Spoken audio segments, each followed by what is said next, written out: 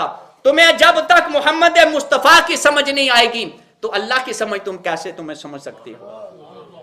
سامعین و ناظرین، اللہ تبارک و تعالی نے فرمایا یہ جو ساری کائنات میں نے بنائی ہے یہ میں نے کسی اور چیز کے لیے نہیں بنائی، میں نے اپنے محمد کی شان دکھانے کے لیے بنائی ہے۔ رب العالمین فرماتا ہے لولا کلمہ خلقت الافلاق، اگر میں حبیب آپ کو پیدا نہ کرتا، نہ زمین کو بناتا، نہ آسمان بناتا، نہ ستارے بنتے، کائنات کی کوئی شے نہ بناتا، بلکہ میں اپنا رب ہونا بھی ظاہر نہ کرتا۔ حدیث قدسی ہے، حضور نبی کریم صلی اللہ علیہ وسلم نے فرمایا، اللہ رب العالمین فرماتا ہے کنت کنزن مخفیا فاحببت ان اعرف فخلقت الخلق، اے لوگو میں ایک چھپا ہوا خزانہ تھا، میں نے چاہا کہ میں پہچانا جاؤں تو میں نے مخلوق کو تخلیق کیا۔ میں سراپا مخزن راز تھا، رہا مدتوں راز میں سراپا مخزن راز تھا، مدتوں رہا راز میں، تیرا شوق دید کشاں کشاں کھینچ لایا مجاز میں۔ اگر اللہ کریم حبیب اپنے نبی کی پیدائش نہ فرماتے تو کائنات کی کوئی چیز نہ بنتی، تو میرے آقا علیہ الصلوۃ والسلام نے سب سے پہلے اپنا کردار دکھایا اور پھر کہا لوگو قولوا لا الہ الا اللہ تفلحون، اے لوگو یہ جو تم بتوں کی پوجا کرتے ہو نا ان کو چھوڑ دو، یہ کچھ بھی کرنے والے نہیں۔ اللہ تبارک و تعالی، اللہ کوئی دیکھ سکتا ہے؟ اللہ کو کوئی دیکھ سکتا ہے؟ نہیں۔ کوئی چھو سکتا ہے؟ نہیں۔ تو ہمیں کیسے پتا چلا اللہ ہے؟ نبی غیب دان نے بتایا کہ اللہ ہے، تو ہم نے مانا یہ جو نبی ہے یہ ہمیشہ سچ بولتا ہے، ہم نے نبی کی زبان پہ یقین کیا تو اللہ کو مانا۔ سامعین و ناظرین، آقا علیہ الصلوۃ والسلام نے جب تبلیغ کا آغاز کیا تو اپنے سارے دشمن ہو گئے، اور دشمنی بھی اس قدر کہ نعوذ باللہ وہ آپ کو قتل کرنے کے ارادے بنا رہے ہیں، طرح طرح سے آپ کو ستایا جا رہا ہے، لیکن صبح و شام میرے آقا علیہ الصلوۃ والسلام اللہ کے دین کی تبلیغ کرتے رہے، زخمی بھی ہوتے رہے، لہوحان بھی ہوتے رہے۔ 3 سال ابو طالب کی گھاٹی میں بند رہے، کوئی کھانے پینے کی بھی چیز نہیں ملی، طائف میں لہوحان ہوئے، پریشان ہو کر ایک جگہ بیٹھے تو اللہ تعالیٰ نے فرشتوں کو بھیجا، اے فرشتے جا میرے محبوب سے پوچھ کہ یہ لوگ جنہوں نے تجھ پہ ظلم کیا، تجھے لہوحان کر دیا، اے میرے حبیب اگر تو کہے تو میں یہ پہاڑ اٹھا کر ان پہ گرا دوں۔ تو اس وقت میرے آقا علیہ السلام نے فرمایا، اے جبریل وہ رب مجھے دیکھ رہا ہے، یہ نادان مجھے نہیں جانتے، میں دعا کرتا ہوں کہ اللہ رب العالمین ان کی اولادوں کو ضرور ایمان والا بنا دے گا، اور اے جبرائیل میں دنیا میں رحمت للعالمین بن کر آیا ہوں، میں کسی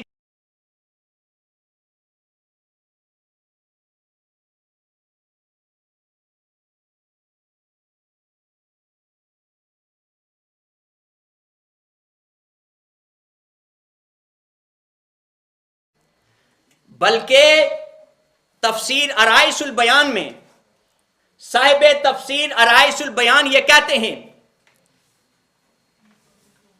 کہ یہ ساری کائنات حضور کی آمد سے پہلے ایک بے جان جسم کی طرح تھی.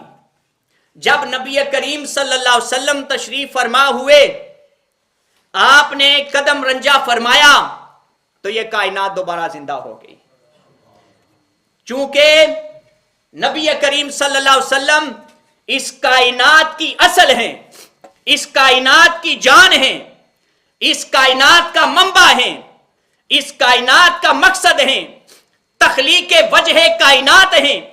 تو ہمارا نبی اس پوری کائنات کا اصل ہے، اور نبی کی محبت ایمان کی جڑ ہے. اگر وہ جڑ کٹ جائے تو ایمان کی کوئی وقت نہیں رہتی. سامعین و ناظرین، وقت مختصر ہے. نبی کریم صلی اللہ علیہ وسلم اپنی تبلیغ جاری رکھتے ہیں اور لوگ آہستہ آہستہ آقا علیہ الصلوۃ والسلام پر ایمان لانا شروع ہو جاتے ہیں. بعض لوگوں کا سوال یہ ہے کہ کیا اسلام تلوار سے پھیلا ہے؟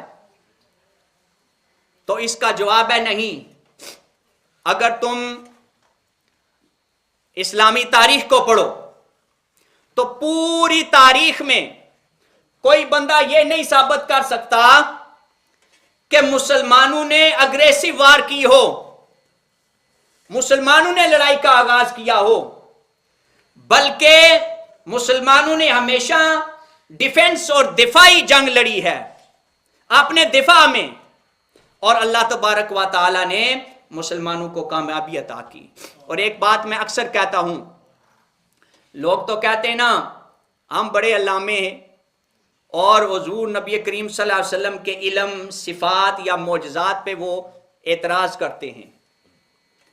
ایک چیز تو یہ ہے، نبی کریم صلی اللہ علیہ وسلم کی 3 ذاتیں ہیں. ایک آپ نور ہیں، ایک آپ بشر ہیں، اور ایک حقیقت محمدیہ ہے. آپ نور کو بھی سمجھ سکتے ہیں جیسے فرشتے ہیں، لیکن آپ کا نور سارے نوروں سے اعلیٰ ہے. آپ بشر ہیں، بشر بھی آپ دیکھ سکتے ہیں کہ وہ کس صورت میں ہوتا ہے، لیکن آپ کی بشریت بھی سب سے اعلیٰ ہے. ایک ہے حقیقت محمدیہ جو اللہ کے سوا کوئی نہیں جانتا. اسی طرح نبی کریم صلی اللہ علیہ وسلم کو اللہ تعالیٰ نے 3 قسم کے علم دیے ہیں. ایک وہ جن کو بیان کرنے کا حکم ہے کہ ہر خاص و عام کو بیان کرو، جیسے یہ شریعت کے مسائل ہیں، نماز روزے کے مسائل ہیں، عقائد ہیں. اور ایک وہ علم ہے جس میں اللہ تعالیٰ نے نبی کو اختیار دیا ہے، جس کو چاہو بتاؤ، جس کو چاہو نہ بتاؤ. اور ایک وہ علم ہے جو صرف اللہ اور نبی کے درمیان ہے، وہ کسی کو بتانے کی ضرورت نہیں. جس طرح کے یہ غیب کا علم ہو گیا، روح کے بارے میں ہو گیا، اور قیامت کے وقت کے بارے میں ہو گیا. چونکہ نبی کریم صلی اللہ علیہ وسلم نے قیامت کی نشانیاں بتائی ہیں لیکن قیامت کا وقت نہیں بتایا. اسی طرح روح کی حقیقت کو کوئی نہیں سمجھ سکتا. اس پہ بھی اگر گفتگو کریں تو بڑا وقت چاہیے. اور اسی طرح جو علم غیب ہے وہ بھی نبی کے علاوہ اور اللہ کے علاوہ کسی کو نہیں پتا. اللہ تعالیٰ نے خود قرآن پاک میں یہ ارشاد فرمایا ہے کہ اللہ تعالیٰ اپنے رسولوں میں سے، یہ قرآن کی آیت ہے، اپنے رسولوں میں سے جس کو چاہتا ہے اس کو غیب کا علم عطا فرما دیتا ہے. تو رسولوں میں سب سے بڑے کون ہیں؟ حضرت محمد مصطفیٰ صلی اللہ علیہ وسلم. تو جو لوگ یہ کہتے ہیں کہ حضور کو غیب کا علم نہیں ہے تو وہ سوچ لیں. ابھی میں ایک آپ کو حضور صلی اللہ علیہ وسلم کی تبلیغ کا طریقہ آپ کو بتاتا ہوں. ایک نوجوان ہے فتح مکہ کے بعد، اس کا نام ہے فضالہ. اس نے دیکھا کہ نبی اکرم صلی اللہ علیہ وسلم کعبے کا طواف کر رہے ہیں. اس نے سوچا کہ آج یہ موقع ہے، میں کوئی بہانہ لگا کر اپنے ساتھ خنجر لے جاتا ہوں اور جو ہی پاس سے گزروں گا تو نعوذ باللہ آپ کو شہید کر دوں گا. لیکن جب فضالہ یہ خیال کر کے کعبے کا طواف کرنا شروع کر دیتے ہیں،